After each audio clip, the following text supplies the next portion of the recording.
Economic कमाई की strategy.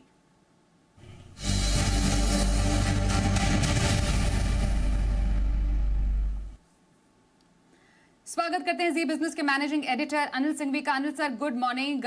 ढेरों ट्रिगर्स है आज बाजार के लिए, लेकिन इंपॉर्टेंटली सर क्या लग रहा है, 4 दिनों की गिरावट पर ब्रेक लगने का कोई सिग्नल नजर आ रहा है? Good morning Swati. देखिए, सिग्नल नजर तो नहीं आ रहा। ईमानदारी की बात तो यही कि बाजार थोड़ा सा प्रेशर में है और अच्छे खासे प्रेशर में है। कल के सेशन से भी जो संकेत मिले वो काफी कमजोरी के हैं। देखिए, पहली चीज तो ये कि कुछ बड़े और अहम लेवल के नीचे जाकर बाजार बंद हुए। न सिर्फ 26,000 को तोड़ा, बल्कि काफी नीचे 25,875 पर जाकर बंद होते हुए दिखे हैं। दूसरा ये कि बिकवाली के आंकड़े भर कर रहा है कैश मार्केट में, और नेट मिलाकर देखें तो एफआईएस की भारी भरकम बिकवाली हुई है। तीसरा, आप देखिए कि पूरा ब्रॉडर मार्केट लहूलुहान था। ऐसा नहीं कि खाली निफ्टी और सेंसेक्स ही घटे हों, बल्कि मिड कैप और स्मॉल कैप शेयरों में तो 2-2% तक की तेज गिरावट होती हुई दिखी है। सेंटीमेंट कमजोर है।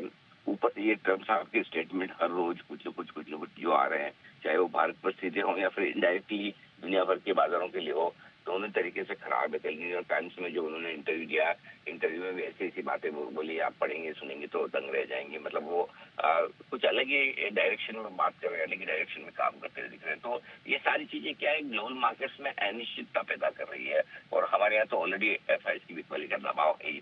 अब दूसरी प्रॉब्लम ये भी कि हम रिजल्ट सीजन की शुरुआत करने जा रहे हैं, तो काफी कुछ एक्शन हमें स्टॉक स्पेसिफिक वहां भी मिलेगा।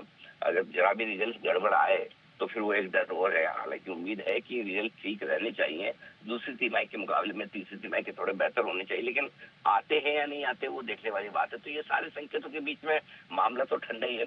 अब तो ये कि 4 दिन से गिरे, थोड़े ओवर सोल्ड हो गए, उस वजह से रिकवरी आ जाए तो एक अलग बात है, बट रिकवरी से बाजार ज्यादा ऊपर टिकेगा इसमें मुझे संदेह है। तो कुल मिलाकर बात ही है, तकनीकी तौर पर बाजार कमजोर है, सेंटीमेंट कमजोर है, और लिक्विडिटी यानी फ्लोज के लिहाज से भी बाजार में बिकवाली है। ऐसे में बड़ी रिलीफ रैली की उम्मीद नहीं है। छोटी मोटी रिलीफ रैली आएगी तो उसमें आपको पोजीशन हल्की करनी चाहिए। बिल्कुल। अब सर बता दीजिए कि निफ्टी और बैंक निफ्टी इंपॉर्टेंट लेवल्स क्या नोट करें?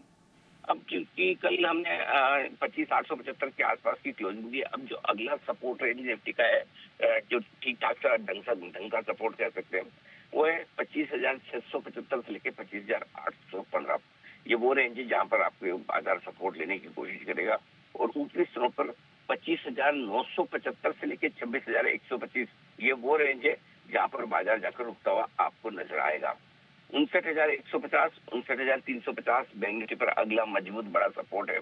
60,000, 60,200 की रेंज आपके लिए प्रॉफिट बुकिंग का काम करेगी। तो इस रेंज पर रखनी है आपको नजर। जी